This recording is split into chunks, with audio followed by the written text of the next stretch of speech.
Welcome to Zoom with Czarny. I'm Dustin Czarny, Democratic Elections Commissioner for Onondaga County, and happy Memorial Day weekend to everyone.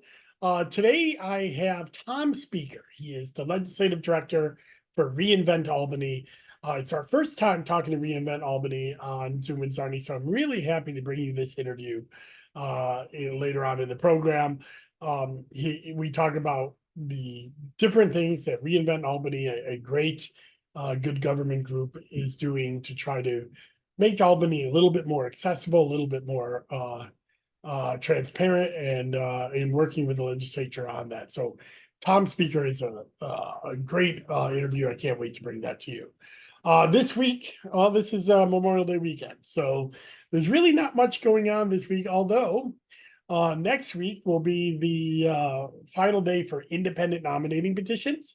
Those are petitions that are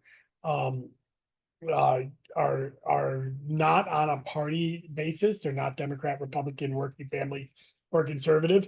Robert F. Kennedy is passing independent nominating petitions for president. So, as well as the Green Party, as well as a few others. So we'll start by the end of next week, starting to figure out what's going on with that. And on my commissioner car next week, we'll definitely be talking about that deadline that is coming up. So that's what's going on at the boards of elections and in election news. So without any further ado, I want to bring you my interview with Tom Speaker, Legislative Director for reInvent Albany, and please stay tuned for the interview.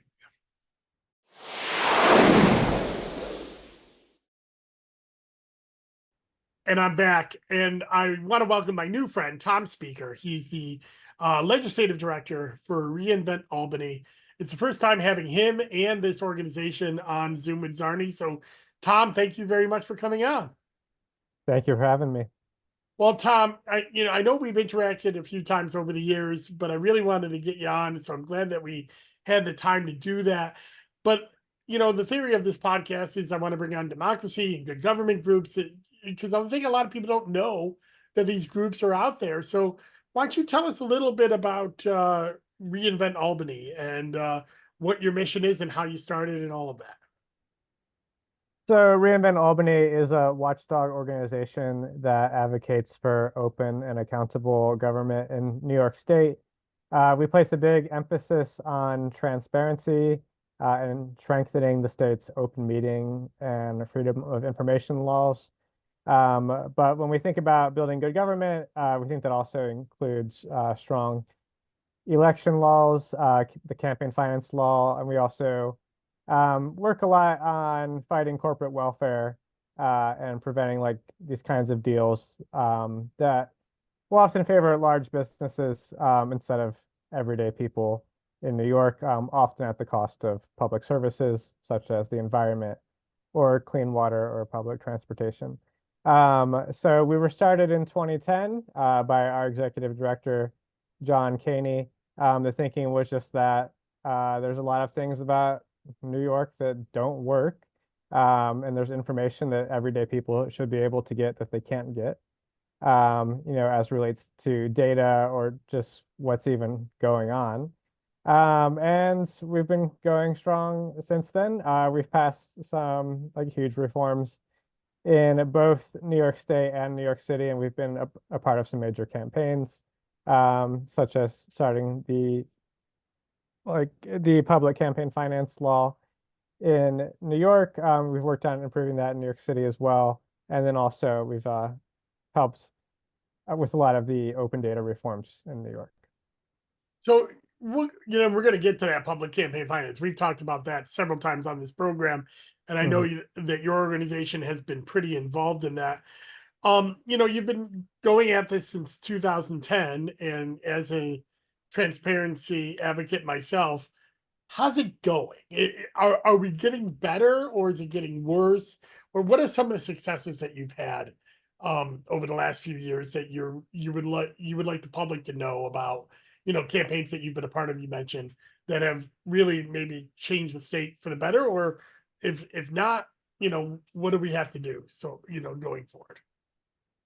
Yeah, well, I think there's actually been some big improvements with data. Um, I think it was back in 2011 or 2012, the governor back then started Executive Order 95, which created the state's open data policy. And in time since, we've seen a lot of data sets be added to the state's open data portal, which were not there before, which helps both journalists and the public, and even like state agencies themselves in some case, know more about what's happening in New York State and analyze the data and make better decisions when it comes to implementing state policy. So we think that's great. Um, but there's a lot of areas for improvement. I think what a lot of uh, advocates will express frustration with is um, putting in freedom of information requests for certain data sets and getting the runarounds, not getting any response at all, just getting delay after delay after delay. And that's why we've been working on trying to change that on the state level. Yeah, as somebody who has to uh respond to those foils, I can tell you that sometimes I would be much happier just to be able to give the data. In boards of elections, I actually have a lot more leeway with some of the data than other places because we can decide our rules inside the board for especially things like public information like registration and absentee stuff. But um, that being said, there have been some bad actors out there that have wanted way too much stuff, and then we've had to work with the foil people on that, as well. But so you're a legislative director. How did you come into that role, and how long you've been doing that role with Reinvent Albany? Um, well, it was around like 2016 or 2017. I realized that it was time for me to get more seriously involved in politics. I had been fantasizing about it for a long time. And then decided to actually apply myself. And I initially started volunteering at a group called Represent Us, which is more of a grassroots pro-democracy organization. I was just thinking a lot about some of the fundamental issues with democracy and how like big money can have a big influence on what happens in policy, like at the federal level and at the state and local level. And there's issues with uh, voter registration laws around the country. There's issues with, yeah, just access to information generally. And I wanted to work on more of those, yeah, just fundamental problems. So I started volunteering there, and my experience there eventually got me a job at Reinvent Albany. Just looking at the many thousands of bills that go through the state legislature, and the rest is history. So, you wanted to talk about the public campaign finance, and I think that's great because we've focused on that a lot this year because it's the first year that this has gone statewide. It's been in New York City for a while, and to catch the viewers up again, remember this is the matching funds that for state legislative races throughout the state, and it's not Congress. It will be statewide races on the state level 2 years from now. But right now, it's basically state senate and state assembly races that they can raise small donor amounts. I believe it's 250 and under that get matched from their own districts. So it's a focus of getting these small donors in their own districts and matching. Has why is this law so important? Why is it something that Reinvent Albany and almost every good government group I've talked to wanted to get on board with this? This is an important law because it helps get big money out of New York politics.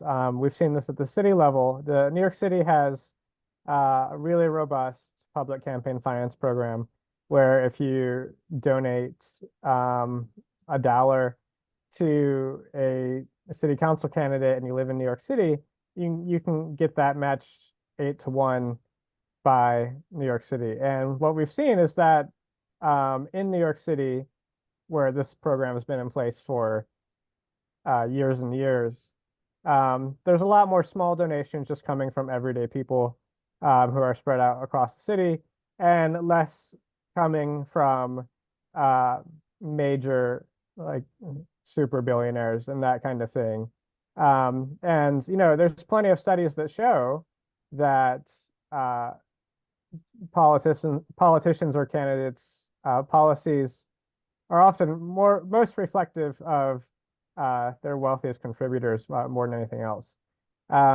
So we think that moving campaign finance in a direction so that campaigns are more supported by everyday people rather than just a few super wealthy people is a huge change for New York politics and the kind of policies that are implemented. On another level, it's difficult to run as a candidate at like for almost any office anywhere in the country, um, unless you're like pretty wealthy, uh, because it's expensive to run a campaign. And this helps make it so that people who maybe come from a more challenging backgrounds or a low income can like start a campaign and run for office. And what we've seen is that it leads to more diversity as well. The New York City Council now has like more women in office than at any point in its history, and it also has more people of color in office than at any point in its history. And we think that that just points to some of the program's successes. So, it's actually, we passed the law, was it last year? Or was it the year before? I can't remember For now. public campaign finance, Yeah. it actually passed in 2020. Oh, right. Yeah, and it was really like was in 2019, and then some stuff happened. But anyway, yeah, it took quite a bit of time for it to get up and running. But it had a 4-year window but this is the first year it's effective. Hmm. But there's been a couple of attempts to change the new law before it even went into effect, which, one of the bills was vetoed by the governor. I know there's another bill in the legislature right now on this. What were your thoughts on that? And should we just be leaving this alone and letting it run, or should we be trying to? Are these good faith fixes, or are they just um, not something that I mean, again, these are coming from Democratic legislators, but it doesn't matter. It's about an incumbency system, in my opinion. But I'll let you speak about that. Yeah, we were strongly opposed to both bills for a couple reasons. One is that we think that the program should have a first run before any changes are considered. I mean, the program that was enacted was the result of like literally 20 years of campaigning. People were pushing for this for 20 years. And then like after that, a whole year of like negotiation and testifying to a commission that was tasked with drawing up the program. So to go ahead and change the rules before the game has even started just seems like bad policy to us. Another thing is that one component of the bill would have made it so that to get matching funds for the program, you would have had to meet nearly like impossibly high thresholds for a number of contributors and like donation amounts, which was actually like way above what almost anyone has raised like in legislative history. So we thought that both it was just poor policy, and then yeah, just that the program should have a first go before changes are considered. So recently, you contacted me, which kind of led to me asking you to come on because there are a couple of bills that I've talked about with my caucus and the Republican caucus of elections commissioners. The audience here will know because I've talked about it many times. There's the minimum staffing bill, the 4-year term for commissioners and the full-time commissioners. And you contacted me saying your organization was going to support those. Why did you do that? I mean, thank you. But why do you believe those bills were so important to come out for? Other organizations did as well, but I'd like to ask you why you thought that these were good government bills that reinvent Albany should be behind. Well, we more than anything just want for New York government to work well. And we've seen many cases when uh, people in some districts feel like uh, there's not enough staffs. There's not big enough staffs on their boards of elections, not enough people responding to them.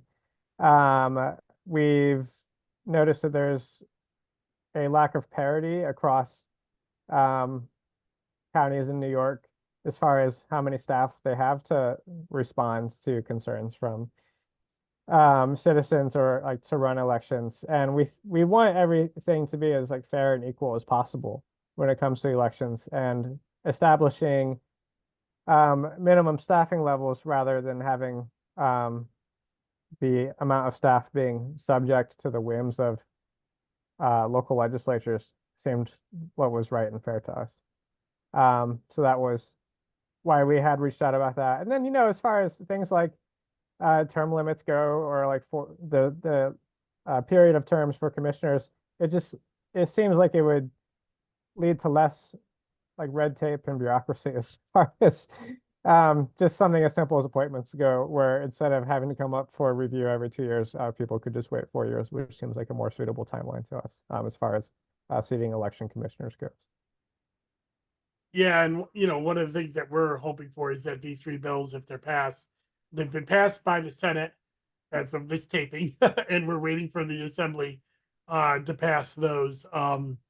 But if they, we're seeing a large retirement of elections commissioners over the next 4 years. We've already had it, and there's even more that are about to do it. And we've seen a lot of even deputy commissioners decide that they don't want to take that next step because they don't feel protected. They don't feel they'll have the resources to do their job and then lose their job afterwards. So these three things really kind of work together to not only set minimum standards but protect our not nonpartisan, bipartisan boards of elections, because we are independent, and a lot of times the county legislators don't like that. They want to tell us Mhm. what to do, and the only way they can do that is through the power of the purse sometimes. So, um, what are some other projects? We talked a little bit about elections, but what are some other things that you're hoping for to get done in this legislative session? We have about 2.5 weeks. If they don't go over, which I doubt they will, because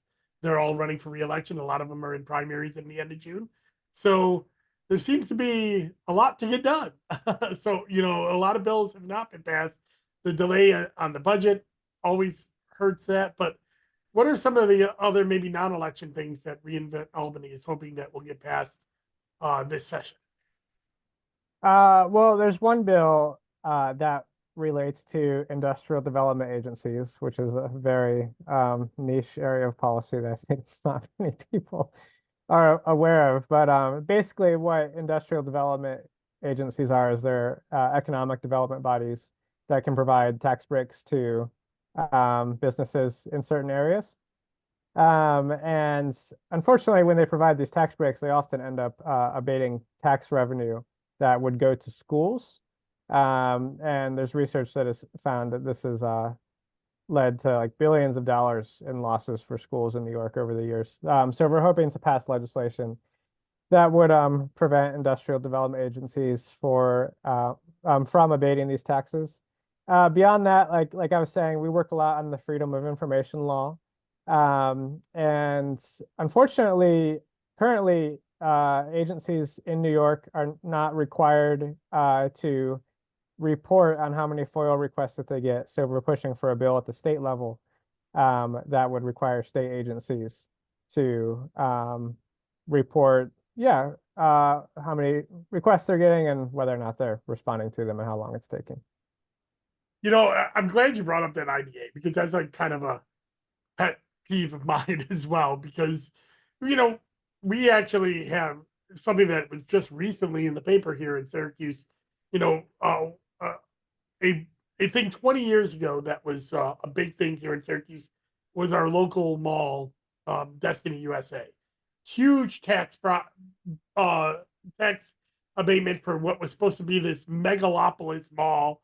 that ended up only, doing 2 phases of its construction and didn't ever realize what they said they were going to realize. But of course, the tax agreement stayed in place for 30 years. The pilots are in place for 30 years. And now we're getting, newspaper reports that they're hundreds of millions of dollars in debt. And, with big retail stores closing, and the future of the mall itself is in big jeopardy, and well before these pilot agreements run out. And now we've had all these years of tax revenue that has gone away from the city of Syracuse and Onondaga County in general. And it seems like these IBAs are like black holes that you just, there's no public hearings, there's no public input. It's just they make these decisions, and then we live with them for 30 years. Yeah, they're really one of the more overlooked issues in New York as we see it. We think that the best investment of public dollars is in clean water, or like I was saying earlier, public transportation, or in education. And instead, a lot of these industrial development agencies will just put public dollars into a shopping mall. And in many cases, it just does not end up delivering much of a return for the taxpayers, and it's very often a net loss. There are just many better things that the state can put its money into that delivers a better return for taxpayers, like job training, um, like helping out with certain forms of manufacturing and education. Of course, these are all extremely important things, but unfortunately, um, when a lot of these big companies, like even like Amazon or Tesla, uh, come to legislators and they say that we'll build a factory in your district, I think a lot of industrial development agencies or elected officials will just see stars in their eyes and kind of miss what's really going on. Yeah, and that's the problem, because we're in this false competition sometimes with other areas that are willing to do these tax breaks as well. So it's like the the corporations and the private entities have this major hand. And now we also have good investments, I believe, as well, like the Micron investment in Syracuse. That's going to be uh but that has a strategic national defense prospect to it. So we're spending a lot of federal money to bring chip manufacturing to New York. It's not a shopping mall. It's not. I'm a Buffalo Bills fan. It's not the Bills Stadium. It's not. It's not these other things um that are kind of, I don't want to say average, but more common uses of the development. There's always use for these IDAs and to do these things for big projects, but it seems like they're being used for just about anything now. Even like I see a lot of Syracuse housing projects that are private projects to start with, and then Syracuse University buys them later, and then we have to have a whole conversation about nonprofits owning private property inside the city of Syracuse and dwindling tax base. But so, what are we kind of talked about what you're hoping for this legislative session. What are some long term uh, goals that obviously are not going to get passed in the next 2.5 weeks? But what are some of the long term goals of your organization? Are there any pie in the sky reforms that it's going to take a while, but you're hoping to work on and get the public a little bit more aware of? Yeah, well, New York State and City give out $11 billion in tax breaks and tax credits every single year. Or not, it's New York State and all local governments across New York State, not just the city. And I think most people just aren't aware of it. So we're trying to get more of a spotlight on those. And pie in the sky hope is that someday all of those will be gone. um, that might not be in my lifetime. We'll see. But yeah, we're hoping to bring more attention to those, especially the tax breaks are the most wasteful because of course there are some, as you pointed out, that are better than others. And then just more broadly, help build a government that works, for the people and by the people, to use the old saying. Um, a lot of the issues that we work on, such as transparency, are out of the spotlight, but they are hugely important for delivering a more responsive government for New Yorkers. So we're getting kind of near the end of the podcast here, the time that I think people want to hear me drone on it. They like you, Tom. It's me that they don't want to hear anymore of. But what do you think? You know, I always like to end the podcast with my favorite lazy question, which is, what haven't we talked about? What haven't we talked about today that or something that you want to reemphasize to leave the viewers, listeners with before we end the podcast? What I'd leave the viewers with is that it's it's possible to hear about a lot of these types of issues and think that there's no hope and everything's screwed and there's nothing we can do. But there are lots of organizations and activists across the state who are working on these things that you can get involved with, who are making real change. Of course, Reinvent Albany, while we're not a grassroots group, we're always willing to talk to folks who have issues with their local government or with FOIL. And yeah, there's lots of groups like ourselves, such as like Common Cause or League of Women Voters, who are doing great work to create a better government for New Yorkers. Well, Tom, thank you so much for coming on with Zoom with Czarny. I'm going to put Reinvent Albany's links in the show notes. And I hope that the viewers will connect with your page. It's a great resource. There's a lot of stuff on there. You have a great issue wall with all your support memos in there that for a kind of a wonk like me, I love watching those and seeing those. So thank you so much again for coming on. Thank you for having me. And that was my interview with Tom Speaker, Legislative Director for Reinvent Albany. Even though it's a holiday weekend, I got a lot of things going on this week. Next week, or first weekly wonk. Last weekend I did SD48.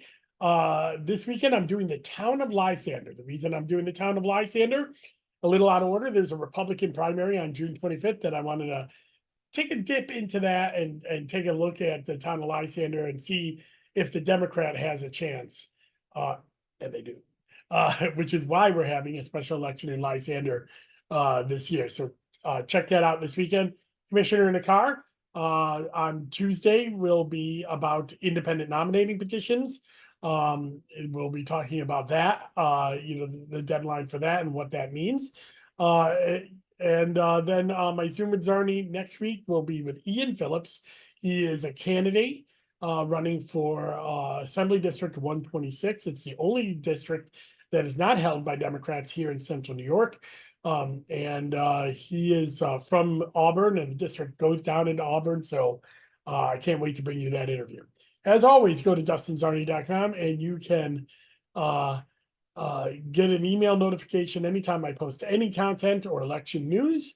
And thank you very much and enjoy the rest of your holiday weekend. Bye-bye.